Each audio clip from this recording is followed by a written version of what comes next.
Hey, Kindra, welcome to the show. So happy to be here, Michael. Thank you for having me. We have New York and Los Angeles on the same line. I mean, it doesn't always happen that we're on the same page, but here we are, and I I'm like happy that. about that. That's a good way to start. So there's many things we can talk about because your work's very interesting. But I want to start off with a bit of an anecdote that captures some of your thinking. I was working with a very senior female executive in wealth management. And I've known this lady for maybe 10 years. I worked with her when she was doing an MBA at Harvard Business School. She joined a major consulting firm. And she's had a pretty tough experience being an immigrant and so on.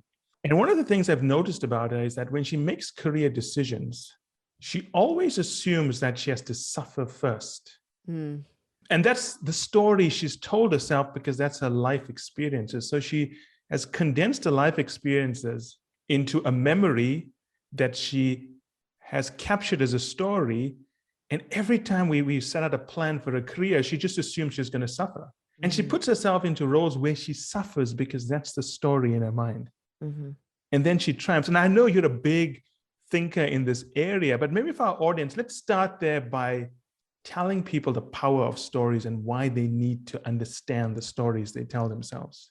I mean, you can see it right there as you briefly talked about this woman, right? And because she's collected stories from her experience that were, centered around suffering, and they're not untrue, Yes. but the internalization of those and then projection of them forward is dictating. So these stories are dictating her future. And I suppose the question is, does she desire a future that is always filled with suffering, or is she someone who is searching for it to be smoother, for it to be difficult but not to suffer? And if she's the latter of the two, if she's like, why does this always have to be so difficult, that answer is, as you said, it's in the stories that she's telling herself. And the same is true for all of us. I would say we as humans are storytelling creatures, including the stories that we have playing on automation in our own minds. Now, this lady didn't know she tells herself these stories until I extracted it from her. Is this common where people play these stories, but they have no idea they're playing a record on loop, loop, loop? Yes, they have no idea that this is happening. And actually, it's a pretty rare thing that somebody else would even see that in them and call it a story. So the fact that she had you as someone saying, I think this is built on the story you're telling yourself, was really valuable and also rare because it's very difficult to see our own stories. They are so integrated. Again, they are so automatic. They're so invisible. They're so a part of who we are that our stories don't look like stories to us. They are just our life without any disciplined approach to it or looking at it. We can completely overlook it. And secondly, we're blind to our own stories, and we often don't really realize that other people are a big, massive stories as well. So the fact that you were able to point that out to her, extract that for her, was really rare and valuable. So let's unpack this for the audience because we have a pretty global audience, CEOs, senior partners in consulting firms, financial services, and so on. Most of the people in our audience, they do not have the time to focus on what we call these, I don't like to use the word soft issues, but I can't think of a better word because I don't think it's a soft issue. To me, it's a hard issue. So they don't ever think about the stories they tell themselves. So for the audience, explain what is a story and how does it originate? Yeah. So, and I love, it's true. We always think of, we always push away the soft skills until they're the thing that we can't figure out why we're not moving forward. And we're like, oh, remember those things that you thought weren't so important? Yeah. Turns out they're extremely important. So essentially, stories, as we know them, of course, there are outward stories that we tell in business and presentations and sales and marketing, but our inward stories are are the way that we make sense of our place in the world. They are a subconscious collection of sometimes our experiences. Sometimes these stories are handed down to us as the way that things should be. Yes. And because the stories are the way that we learn, and I'm sure you've heard storytelling in business, that is, that's how we create compelling messages. That's how we connect with people. Well, the same is true within ourselves. The stories are extremely sticky.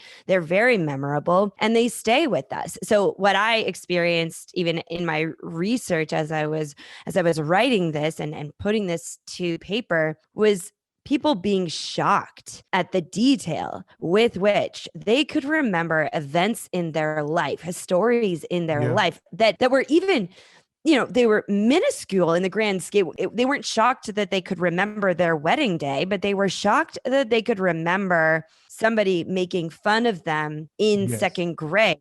And so it's just an example of these stories are extremely sticky. And because we have been telling stories both outwardly and inwardly since the beginning of humankind, it is the reason our species evolved. It is as natural and unnoticeable as the breath in our lungs and the blood in our veins, right? Yes. Like it is happening whether you know it or not. And so that's my hope. Is the very first step is to build awareness of this. If you're feeling a glitch, you're feeling you're stuck, like something isn't quite right, no matter what area it is in your life, chances are it's the stories you're telling yourself and you don't even know it.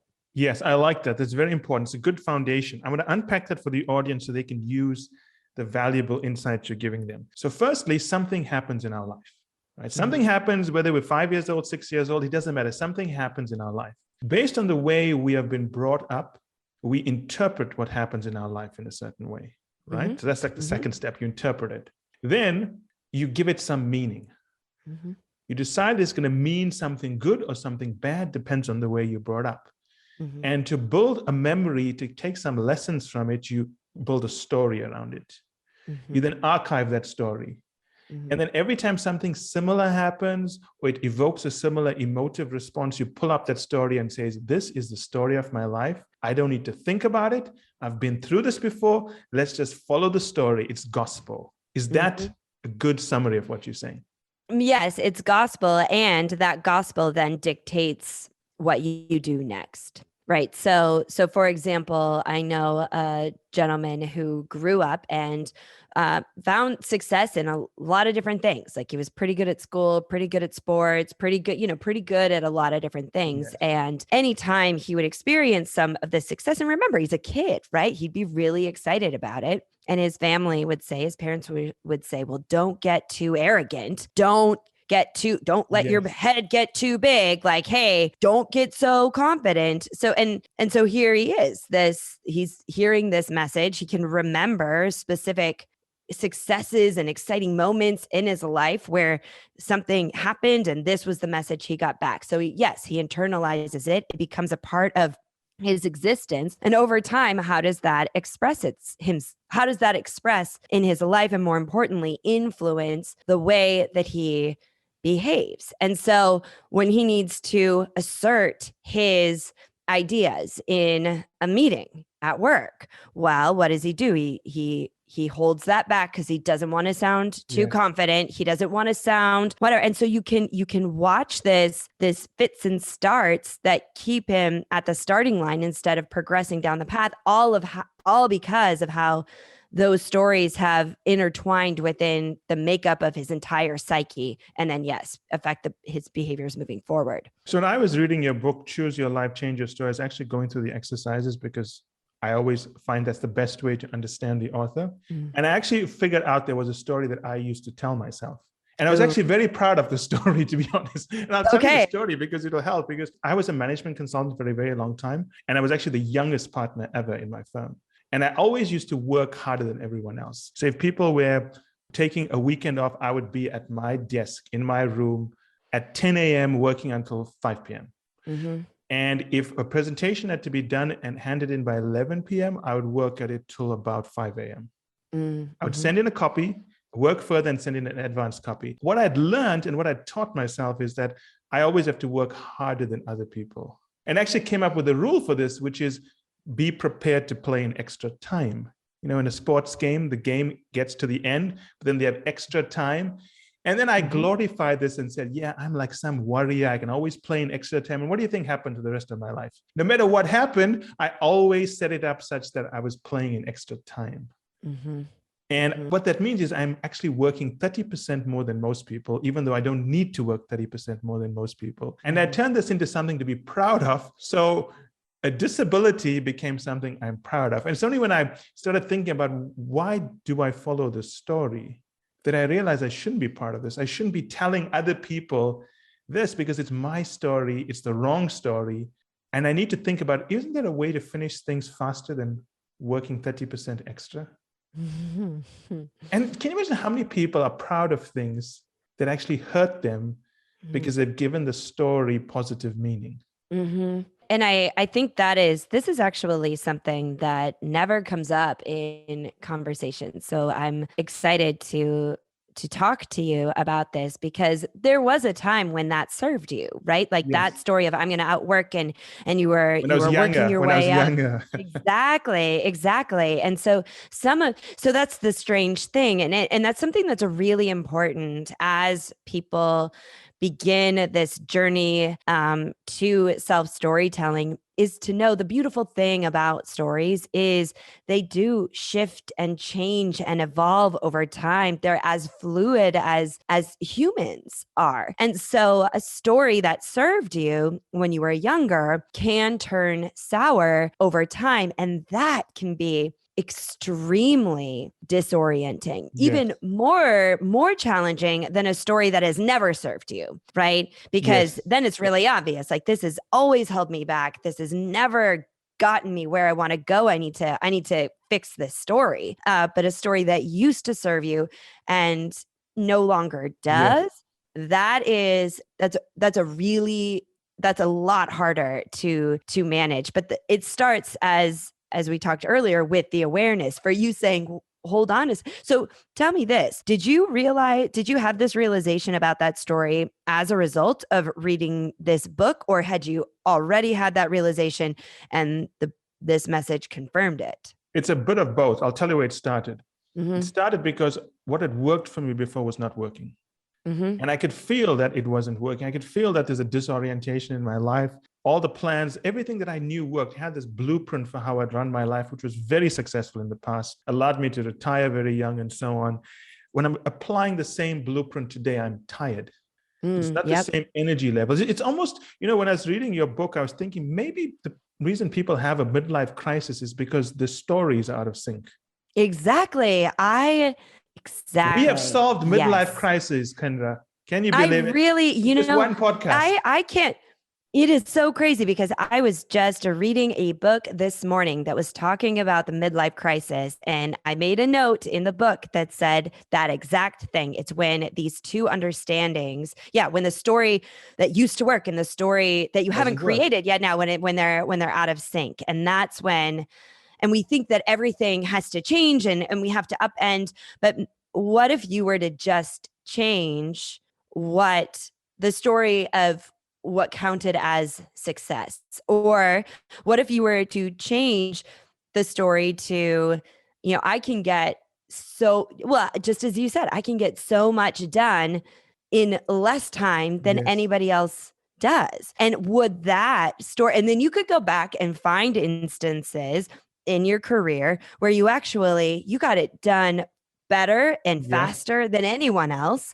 And you could use that to say, yes, I'm going to remind myself of this story. I'm going to remind myself of this story. Anytime you feel that out of syncness between the old story and where you are right now. Yeah. And I think what worked for me and what I've coached other clients to do is that because we have the story, we've developed certain habits. Yep. And there's two ways you can do this. Do you change your story or do you change your habit? And in my case, I just was about to do something very big based on my previous story and said, I'm not going to do it because it's driven by the old story And I don't think that story is working for me anymore. I need to pause this purchase for at least a year, figure out what I really want my life to be like, and see if this same habit is what I'd follow with a new story. Yep. So our tendency is to address the habit first, to Yes. change the behavior, to look at the action. And because action is so obvious, it's right there. It's the thing that we do. It's the choice that we make. It seems like the point of forward motion. Yes. However, if you're if you're stuck with an action, or if, let's say, you're feeling stagnant and there's action and behavior you want to take but can't bring yourself to doing it, or if you have habits that aren't serving you, behaviors that are not great, the first step is to look at the stories that are leading to that habit or inactivity. It could be one or the other. And then adjust the stories. So, for example, and again, this applies to all areas of life. Here's one for health and fitness. It was December 2020. I wanted to start working out again. 2020. I know it's like a 4-letter word, but it's numbers. And so I was like, I'm going to do this, but I couldn't get the behavior. So I started doing the things that you would think that you do. I made a playlist because I have a spin bike out so I would make a playlist, but that wouldn't get me to do it. I would lay out the clothes, but that wouldn't get me to do it. And I was deep in the research for this book, and I realized I've got a story problem here. And I started paying attention to the stories I was telling myself before I was intending to work out, but didn't. And some of the stories were, well, I'll just work out later today. I can work out later. But that was a lie. I never worked out later. There were stories of, the things that I needed to get done first, kind of like we're talking about hard skill, soft skill. Well, sure. Okay. There are a bunch of work things I needed to do, but if I never go exercise, that's going to catch up with me. Right. So I had, and then it was the kids, and I need to make sure that they're taken care of. It was a Sunday morning. And then I watched as my husband threw on his shoes and his running clothes and just walked out the door and went for a run. And that made me even more mad, because now he just had no issue. Like, there was no story barrier for him. So then I start telling stories about of course he can just, which I knew that was a stretch. And so I stopped. None of these stories, none of this thinking, and none of the, little like, I'll set this up, or I'll put it on my calendar. None of that was working. And the stories were definitely a problem. So I stopped and said, okay, what are 3 stories I can tell myself that will inspire the behavior I want to take? And so I told myself the story of a wedding I went to a couple of summers earlier, when I'd been in really great shape and felt so good, like from the inside out. I just felt so good. I remember exactly what I was wearing. I remember the shoes. I remember this woman actually came up to me at the wedding. We were out on the dance floor, and she said, "You are just the most radiant woman here." And it had nothing to do with my actual physical appearance. There were plenty of beautiful people at this wedding, but and then I told myself another story of another event and another time where I'd been, very small stories. Like, I told myself the story of a guy I dated decades ago. And I remember when he picked me up for our first date. I like this story. He just looked at me and said, "Wow."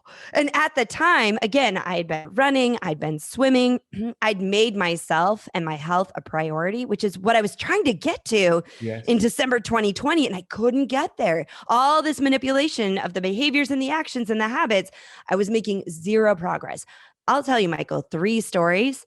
I was out on that spin bike. I did an hour-long workout. It was amazing. I felt so great. And it was so easy to do once I used stories to inspire the behavior or the habit. Mm-hmm. Yes, that's very true. And it's interesting how you already have those stories. You just chose not to remember them until you started to analyze yourself a little bit. Well, and that's they're always there. And that's the other really important thing that I want people to remember is all of these stories, all of the stories you need are already within you. And again, they can be really small stories, like the guy opening the door and seeing me, 20 years ago. that was enough to be like, oh, I remember feeling that good, and they're all there, and they don't have to be big, but they do have to be chosen. You Yes. have to actively choose to tell yourself those stories, because that isn't going to be your subconscious default. It's going to want you to stay in place. It's going to want you to keep doing what you already know. So if you want something different, you have to intentionally choose different stories. I'm glad you went into this direction of intentionally choosing stories, because when I was reading your book, you have a chapter, I think it's chapter 5, about where you analyze your stories. And I was analyzing my stories and the stories of my clients as well, because I do this for my clients as well. And I was thinking to myself, okay, firstly, I can have a good story or I can have a bad story. But what is a bad story? Is there any such thing as a bad story? Or is it me giving it bad meaning? Yeah, because there can be good in so Bad many things. stories. Exactly. Yeah. And then I was thinking further, okay, why do I give this story a bad meaning? Like, for example, let's assume I had a bad interaction with someone. Why don't I tell myself, okay, this person taught me how to deal with someone who I don't necessarily like. It's my first interaction of many that's going to come in the future. Why don't I thank this person? Why don't I have some gratitude for this person? And then I was thinking, well, what drives me? And I was thinking to myself, I read somewhere in some book that all humans have certain basic needs that they drive towards. And I think to myself, what is my need? Do I want certainty? Am I driven by significance? Do I want to care for the world? Do I want to contribute for the world? So clearly I have some need that's making me do things and making me interpret the world in a certain way. For example, if I'm someone who wants significance in the world and people don't treat me like I'm significant, the story is always going to be bad. If I go to a restaurant and they don't have my table ready, my previous reaction would be, well, I'm driven by significance. They don't think I'm significant, so I'm never going to go to this restaurant again. And then I've given that interaction a negative story rather than saying, okay, they're busy. Maybe I can do something good for them and be nice and wait. And then I have a positive story from that. And I think one of the things people forget is that the stories they choose to have, we talk about good and bad stories, but there's no really bad stories. If you think about it, there's always some good in it that you can take out of it. Yeah. I think that is one of the most beneficial, powerful, beautiful things about seeing your life in stories, is an understanding that they are your stories and your perception of those stories. And yeah, if you like hanging on to that angst and that anger, and that feels good to you and that serves you and what you're trying to do, then again, by all means. But yeah, there with every story, every negative experience, there is learning, there is growth, there are lessons, and there's an opportunity to be grateful for those things if you choose that. Yes, that's true. And I also took that even further. And I said, okay, what about the people that I've impacted because of the stories I've told myself? And I was thinking, because I never had a close relationship with my parents. And I thought, well, I wouldn't be the person I am today if they were not like that. And I should actually, if I'm going to blame them for everything that went wrong, I should also blame them for everything that went right. That's a fair distribution of blame. It's only fair. Yes, exactly. Fair. Oh my gosh. You know that not many people think this way. Like but it's such a liberating thing. Now, it also doesn't mean that you have to sacrifice yourself or your self-worth for, just interpreting things in a different way. Exactly. And allowing that, and there's so much freedom there. And once you realize that this is about your stories, your interpretation, and the stories you choose and how you choose to see and experience and use them, the way the world affects you changes. Yeah, there's no stress to start off with. Because you can see, well, now this is an interesting, I am curious to see how this story plays out, right? Like this last night, my son was having a hard time with his math homework. Now, I should say my son is really good at math, and I've never had to look at his homework ever in my life. And so it was a pretty shocking experience even for me as a parent to hear him struggling with this. And he was just struggling. He was mad. He was getting very emotional about it. And last night before bed, I said, can we talk about what was happening? And he was explaining how it's just so hard and how it is. And I said, well, my son, you know that a story that you have is that you are very good at math. And it's true. Like, that is a true story. You are very good at math. So when math is hard, as we were talking, like it challenges that story that you tell yourself, and you can get really mad about that, as he was, and it was ugly. It wasn't pretty. Or we can see it as an opportunity to say, well, this story is taking an interesting turn. This is not how the story usually goes. I must be growing. And so you can be in the experience, trying to work through a math problem, but also on a second cognitive level, being an observer of yourself and witnessing this particular challenging experience as an unfolding story. Now, take that perspective and bring it out into the rest of your life and the rest of the world. And you can see how the world won't affect you in the same way, because every one of these, you're like, I'm so interested to see what this story is. And I also think that we've come to a place, because we have so much information at our fingertips at any given time. We think we know the story. Like we think we know what it is. And we've lost the art of suspension, or, suspense as a literary device, but suspension and curiosity that comes with that. Like, well, let's see how this story turns out. Yes. And I think it's quite common, because most of the people I work with are around 35 going into 55. And what happens when you get to around 40, all the stories about every part of your life changes. The way your body look changes. The way your career is progressing changes. Your financial situation changes. Your relationship with your kids changes. The relationship with your spouse changes. And you got all these stories changing. It becomes such an overwhelming thing. So how do you recommend, what advice do you have for people? We've talked about how to be self-aware that you're using stories. And I think we covered that very well. You had very, very good advice on that. What happens to people who now are aware their stories are changing? What should they do? How do they embrace? I know. And speaking as a person who just turned 40 in a pandemic year in New York City, we all had to have that. We were talking about the midlife crisis earlier. Like, I am the quintessential, I was in it, right? And going through all of these changes and trying to make sense of it. And at the same time, writing a book about making sense of the stories that you tell yourself. So it was so many levels of meta happening there. But I think the path forward for changing your life by choosing your stories is, first, as we said, catching those stories, pausing the automation, figuring out what the stories are.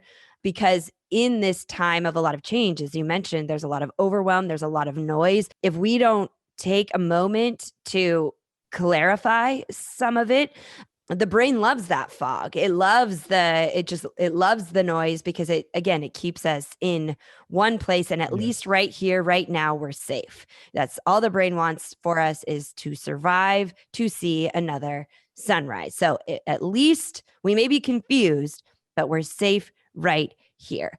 And then the second step is, of course, to then analyze, where are these stories coming from? I realized, as you told the story at the beginning of this conversation about the woman suffering, I realized that was actually a story that I had for myself. I used to measure my business success, because a lot of my work was, I wrote my first book, and I traveled around to audiences all over the country, all over the world, teaching the information from my first book. And so I measured my success in suffering, how many nights I spent staying in a hotel, the status of my frequent flyers. This was how tired I was, how disconnected I was from friends. This was how I measured success, because that was those were all byproducts of my success. So when When March 2020 came around, everything shut down.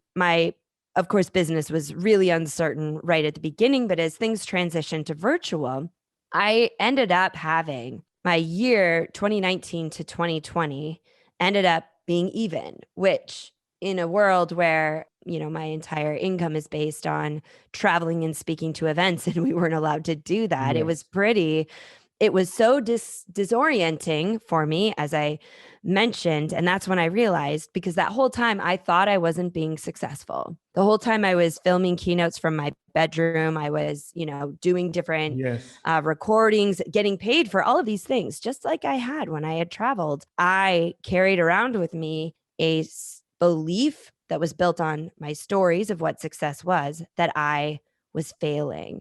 And it took some time. It took seeing those two numbers side by side to be like, wait, that isn't even true. That I'm not failing. Where is this coming from? So that's analyzing the stories. And then the next part is to, again, I think this is where we need to find the power of the pause, because I'm sure the people listening to this, they're action-oriented people. They want to do, they're ready to solve the problems. Yes. But when you're in this kind of place where everything has changed, the thing to do is to wait a minute and just be an observer instead of an actor, and so you can get a clear sense of what you do want. Yes. So that you can then choose the stories that will get you there. So, for example, back to this experience, because I was grounded as a result of not being able to travel, not being able to speak for live events, Yeah.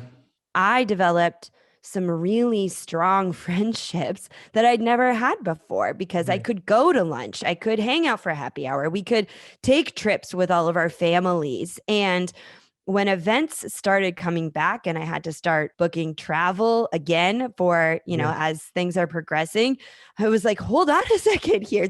And because the whole time that's all I had wanted. Yeah. But suddenly it didn't feel right. I couldn't figure out why. And that's when I realized the thing that I wanted had changed. So now I need to tell myself different stories of what success looks like. It's no longer how many flights can I be on, how many events can I speak at.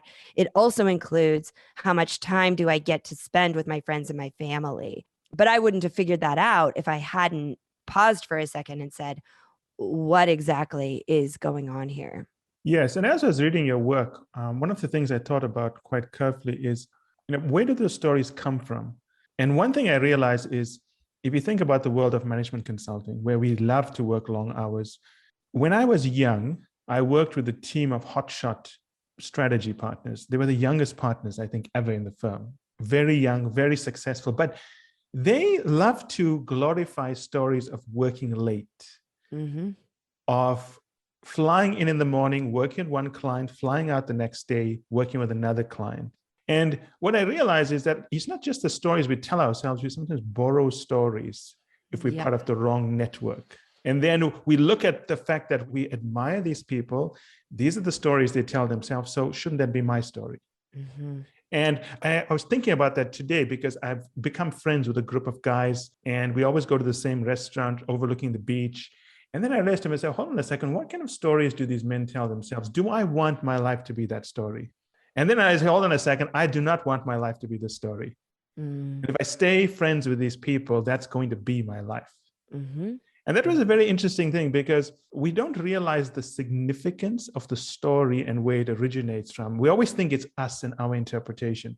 But sometimes if we admire someone and we want to role model them and they have the wrong story, and we sometimes pick up on that, and that can be quite debilitating. Well, I mean, there's the famous quote that says, you become the average of the 5 people you spend the most time with. And, the quote is just a quote. It doesn't go any deeper into it. But the reason is, and yes, especially if you admire them, especially if you at least respect them, there is a tendency to adopt, or again, at the very least, consider their stories. And I think that is, and this is a very natural thing that happens. It happens in social circles. It happens professionally. It even happens. I mean, this is the thing that, people scream about with social media is Yes. we now have so many other people to compare ourselves with. I can compare myself to a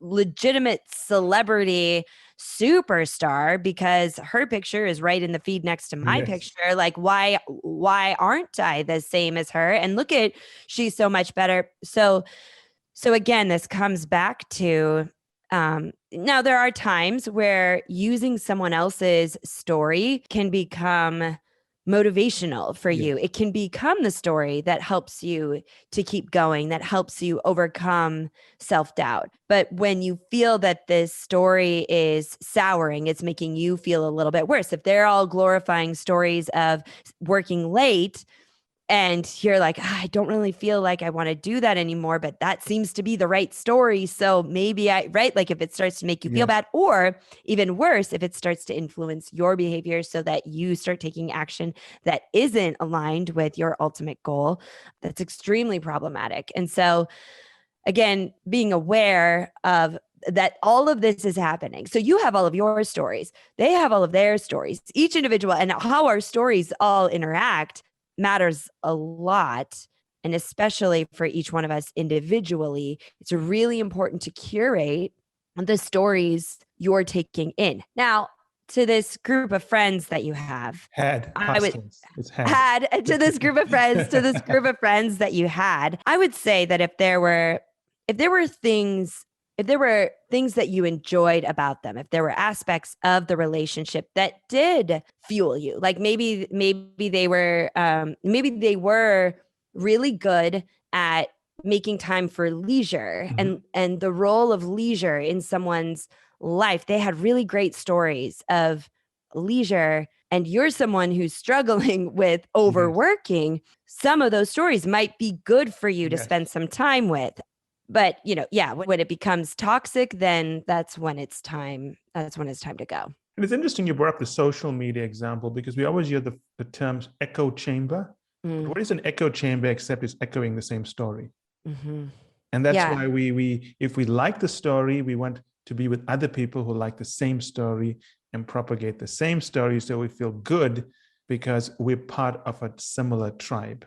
I think that one of the most important things that the storytelling approach to human existence, one of the most important things that it can create is an appreciation for all different kinds of stories. So that's why I mentioned, like, hey, there may be stories there that would be valuable for you to hear and for you to consider, and to at least have in the back of your mind as you're working through some of the things that you need to work through and overcome. Think about so if we're always looking for the same story and we want to hear the same story because we like the story and we want to hear the same story, but if we start to realize how different stories actually can serve us in different ways, it encourages an openness to hearing different stories and taking things from those stories and those the people that do this and see it this way. That's where we start to create a compassionate, understanding, global community, because there is not one person who doesn't have something to offer or teach another, even if it is overcoming extreme adversity or whatever the case may be. There's always an opportunity to learn and be taught. Yeah, this is a good point. And I think we should just stay on this point a little bit, because the same way you should look at how someone who was difficult in your life contributed to your success, you should also remember that all stories have something to contribute to you. And you got to find the part that contributes to you, because you don't know where good ideas will come from. But also, if you close off yourself to listening to other stories that are different from your stories, you eventually become someone who's struggling to tolerate something that makes them uncomfortable. And I think that's the worst place to be, whereby you can't, you get anxious when you hear a story that you don't resonate with. You should be able to be in a position to say, okay, I'm listening to what you're saying. I don't agree with it, but there are certain things that I like about this, and I'm going to borrow those things. The other things I don't agree with, but that's okay. But I appreciate the fact that I learned these 3 things from this interaction. And people don't do that enough today. Nope, they don't. And I don't think we're even given it's kind of like that the art of suspension has been lost. It's also the art of and I don't even know that we really I can't even think what the word would be is like indecisive, not indecisiveness, but like openness to not definitively having the answer right there. It's set in stone. You will not see it any other way. You have to know what you think and how you feel. That doesn't allow then for additional perspectives. And so how do we ever come together if we're not valuing what different stories can bring? Yeah. Yeah, I also, and when people get to a certain age, they always feel like they know everything. Nothing's their fault. They are in this position because of society, and they blame everyone. I mean, that's normal, right? As humans, we tend to do that. We think we've done everything we're told we're meant to do. We went to school, we did well, we got the right jobs, we're good people. So if I don't feel good, maybe it's someone else's fault. And I think what's the underlying story is that when we talk about stories is that it sounds like it's a very simple thing that is one part of you, but if you really think about it, it's sort of the foundation of everything we're doing. Yes, and that's the thing that we forget. Stories are it is who we are. I think there was a quote once that I said we're not made of the universe isn't made of atoms, it's made of tiny stories. And yeah, the more that we see them that our lives that way, the I don't want to say easier, but I do feel like it's easier. I think you actually continue growing if you Yeah. That's the most important thing. People stop growing spiritually, intellectually at a certain point because they just listen to the same stories. Mm-hmm. Absolutely.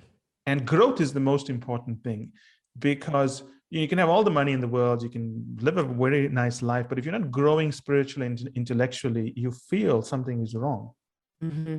And we're meant to grow. Yeah, you look at the time lapse of I did a picture a day of the tulips that they plant in the planter boxes in one of the medians in one of the streets in New York City. And they plant these tulip bulbs, I think in the winter, Yeah. and then they grow. And I took a picture every day walking by these planters of the tulips growing, growing, growing, growing, growing, growing, growing. And that's what they're supposed to do until they grow so much. And then tulips, their lifespan isn't very long, then they die, right? And that's what but like what makes us think that we get to grow, grow, grow, stop, and then 40 years later die? Like that isn't, that's wrong. That's not how it works. That's just not how life happens. Yes. And I mean, I speak to executives all the time. And I know for a fact the most common thing all of them tell me when they're unhappy with their jobs and their lives, it's almost never the fact that they're happy with their lives, but their job is going well, or they're happy with their job and life. It's always linked in some way. They all tell me the same thing. I don't feel like I'm growing. Mm-hmm. But I tell them, look, you're being moved from country to country. You're given new responsibilities. You're obviously learning new things, but then they'll tell me, but it's not what I want to learn. And it's a very, very common pattern.